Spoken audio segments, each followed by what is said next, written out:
প্রধানমন্ত্রীর চীন সফরে নবায়নযোগ্য জ্বালানি খাত নিয়ে চুক্তি হতে পারে বলে জানিয়েছেন জাতীয় সংসদের চিফ হুইপ নুরুল ইসলাম মনি। সৌরবিদ্যুৎ নিয়ে সিপিডির সেমিনারে তিনি কথা জানান। সেমিনারে আলোচকরা নবায়নযোগ্য জ্বালানি খাতে রাজস্ব বৈষম্য কমানো সহ সরকারের নীতিগত সহায়তা বাড়ানোর কথা বলেন। পাকিস্তানের সৌরবিদ্যুতের বিপ্লব থেকে শিক্ষা নিয়ে জাতীয় বাজেটের আলোকে বাংলাদেশের নবায়নযোগ্য জ্বালানি খাতে করণীয় সম্পর্কে রাজধানীর একটি হোটেলে সেমিনার করে সিপিডি। আমাদের অনুষ্ঠানে প্রধান অতিথি হিসেবে মূল প্রবন্ধে পাকিস্তানের জ্বালানি বিশেষজ্ঞ বাসিত ঘৌরি তুলে ধরেন সাশ্রয়ী মূল্যে সোলার প্যানেল স্থাপনের মাধ্যমে বিদ্যুৎ উৎপাদনে পাকিস্তানের অভিজ্ঞতার কথা।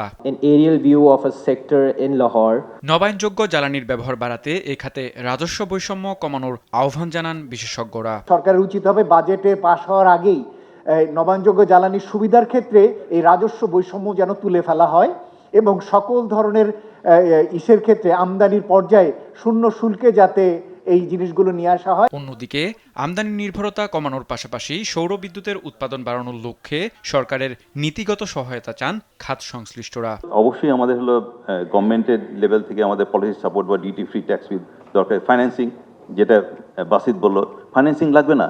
আপনার লোকজন কষ্টের জন্য যখন বাড়ি ভাড়ার থেকে তার ইলেকট্রিসিটির দাম বেশি হয়, সে নিজেই বাজার থেকে কিনে এসে লাগিয়ে ফেলবে। বড় অঙ্কের যদি হাউস হোল্ড এবং ইন্ডাস্ট্রিতে যদি সোলার চলে আসে, তখন যদি আমরা এই 20% পর্যন্ত যদি বুঝতে পারি, তাহলে কিন্তু একটা বড় অঙ্কের কিন্তু আমাদের আমদানি নির্ভরতা কমে যাবে। জ্বালানি সংকট নিরসনে নবায়নযোগ্য জ্বালানি রূপান্তরে সরকার কাজ করছে বলে জানান চিফ হুইপ নুরুল ইসলাম মনি। গভর্নমেন্টের সকল সদিচ্ছা আছে, কোনো এই সেক্টরটা যদি এগিয়ে আসে, এবং গভর্নমেন্ট এখন বর্তমানে আমাদের প্রধানমন্ত্রী বর্তমানে চায়না আছেন, এবং আপনারা দেখবেন এখনো ডিসিশন হয় নাই, আপনারা দেখবেন বড় চুক্তি হবে আমাদের এই সোলার ব্যাপারটা নিয়ে ইনশাআল্লাহ। নবায়নযোগ্য জ্বালানি খাতে পাকিস্তানের সফলতা অনুসরণ করার আগে বাংলাদেশকে নিজেদের সক্ষমতা বাড়িয়ে পরিকল্পনা প্রণয়নের তাগিদ দেন বিশেষজ্ঞরা।